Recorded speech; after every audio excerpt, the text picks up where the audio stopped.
Hello, Namaste, Sampurnama.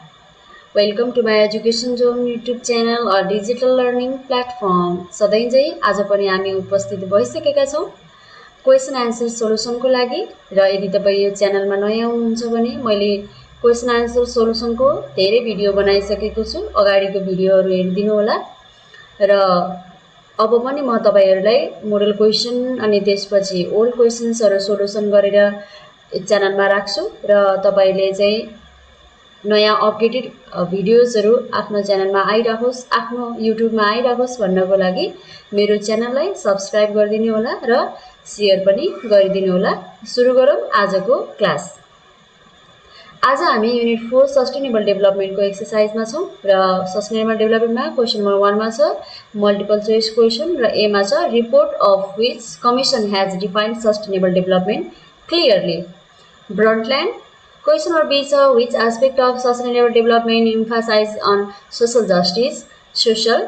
Question number C छ which of the following points represents the importance of sustainable development regarding the biodiversity. IB option is right.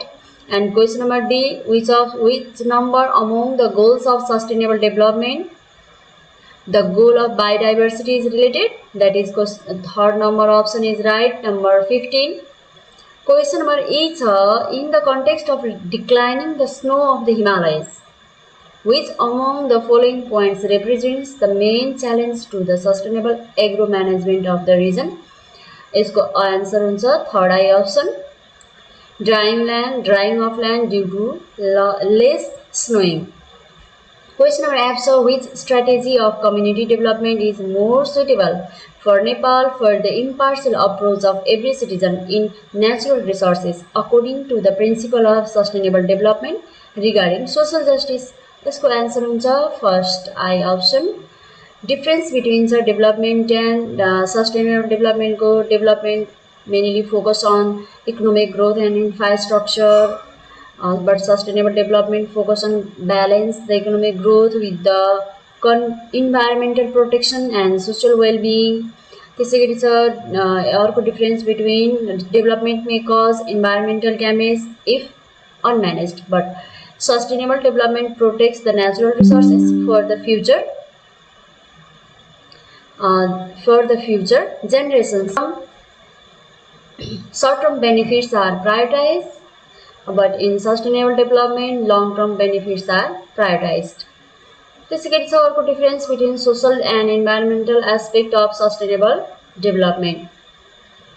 Social aspect is related to human welfare, equality, education, health, and harmony in society. But environmental aspect is related to the protection of natural resources, biodiversity, and ecosystem balance. Example के छ social aspect मा भन्दा education programs, healthcare services, employment, etc. In the environmental aspect, examples are forest conservation, pollution control, waste management. अनि त्यसपछि अब हामी give रिजनमा जाम है त। गिभ रिजनमा छ environment must be considered while implementing the developmental works because the environmental damage like deforestation, pollution or soil erosion can destroy the resources needed for future development. Question number B says sustainable development helps to establish social harmony. Why? Because it ensures the fair distribution of resources and opportunities, reducing inequality and conflict. Question number C, sir, degradation of biodiversity affects the sustainable development. Why? Because loss of biodiversity reduces the resources like medicines, food, raw materials, and disrupts the ecological balance, affecting the long-term survival. Let's go to question answer the following questions. Question number 4 and A ma cha what is sustainable development? Give an examples. Definition: development that meets the need of present generation without compromising the ability of future generations to meet their own needs. So examples are using solar energy instead of fossil fuel. Okay, question number B sir. What are the principles of sustainable development? Describe any one of them in brief.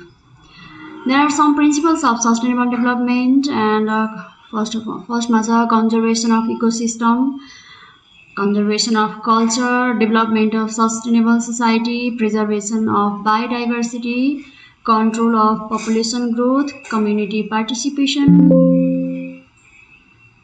etc. अनि यहाँ चाहिँ अब preservation of बायोडाइभर्सिटीको explanation छ, पढ्नु होला है त।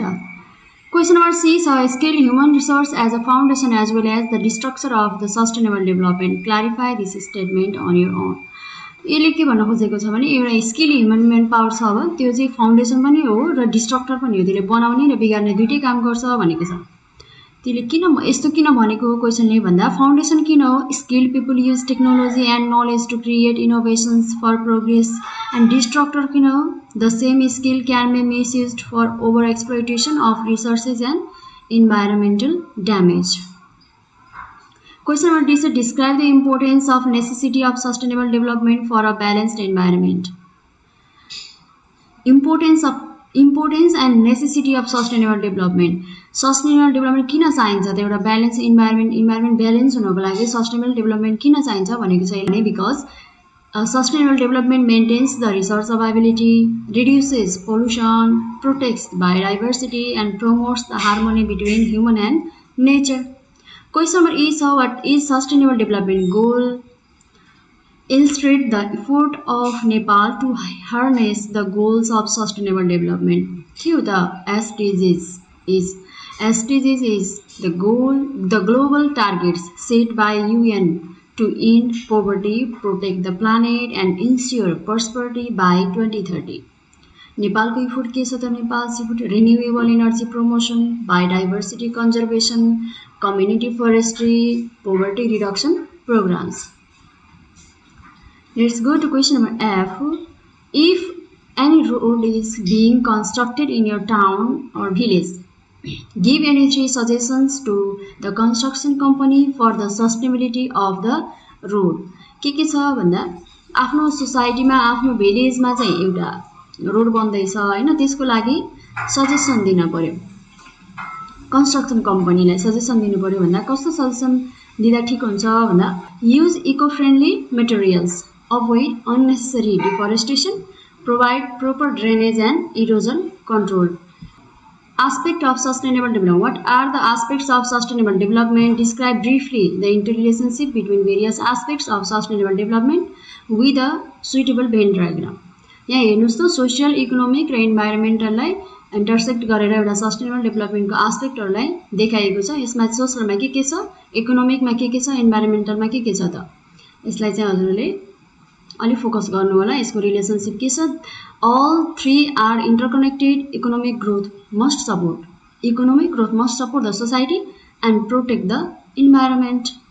So question number H, suggest to your local government what it needs to do for the achievement of the goals of sustainable development regarding the biodiversity.